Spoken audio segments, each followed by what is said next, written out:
2025 August അവസാനത്തോടെ Saudi അറേബ്യയുടെ tourism മേഖല, ഹോസ്പിറ്റാലിറ്റി, യാത്രാ സേവനങ്ങൾ, ഭക്ഷണപാനീയങ്ങൾ, ഗതാഗതം, അനുബന്ധ പ്രവർത്തനങ്ങൾ എന്നിവയിലായി 1 ദശലക്ഷത്തിലധികം തൊഴിലവസരങ്ങൾ സൃഷ്ടിച്ചുവെന്ന് സൗദി ടൂറിസം മന്ത്രി അഹമ്മദ് അൽ ഖത്തീബ് പറഞ്ഞിരുന്നു.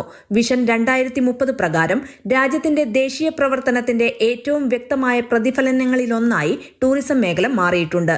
അതിന്റെ സ്വാധീനം ഇപ്പോൾ സാമ്പത്തിക സൂചകങ്ങൾക്കപ്പുറം സാമൂഹിക, സാംസ്കാരിക, മാനുഷിക വികസനത്തിലേക്ക് വ്യാപിക്കുന്നുവെന്ന് അദ്ദേഹം ചൂണ്ടിക്കാട്ടി.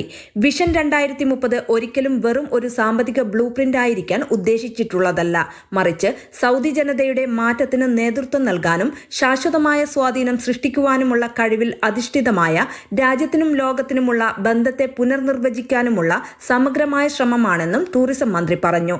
2024 GDPയുടെ ഏകദേശം 5% ടൂറിസം നേരിട്ട് സംഭാവന ചെയ്തുവെന്നും ദീർഘകാല ആസൂത്രണത്തിലൂടെയും അച്ചടക്കമുള്ള നിർവഹണത്തിലൂടെയും 2030ഓടെ 10% എത്താനുള്ള ശ്രമങ്ങൾ നടന്നുകൊണ്ടിരിക്കുകയാണ്. സൗദി അറേബ്യ 100 ദശലക്ഷം ആഭ്യന്തര അന്തർദേശീയ വിനോദസഞ്ചാരികളെന്ന ലക്ഷ്യം 7 വർഷം മുന്നേ മറികടന്നു.